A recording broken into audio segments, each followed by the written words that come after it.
अवैध शस्त्रे जप्त, घरफोडीचे गुन्हे उघड, तडीपार आरोपी जेरबंद.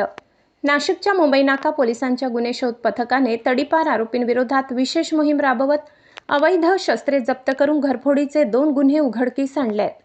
विष्णू किशन पवार वय 30 भारतनगर याला लोखंडी कोयत्यासह अटक करण्यात आली. समीर मुन्ना शहा वय 29 शिवाजीवाडी भारतनगर याला देखील कोयत्यासह ताब्यात घेण्यात आले असून त्याच्या पूर्वीच्या चोरीच्या गुन्ह्यात सहभाग निष्पन्न झालाय.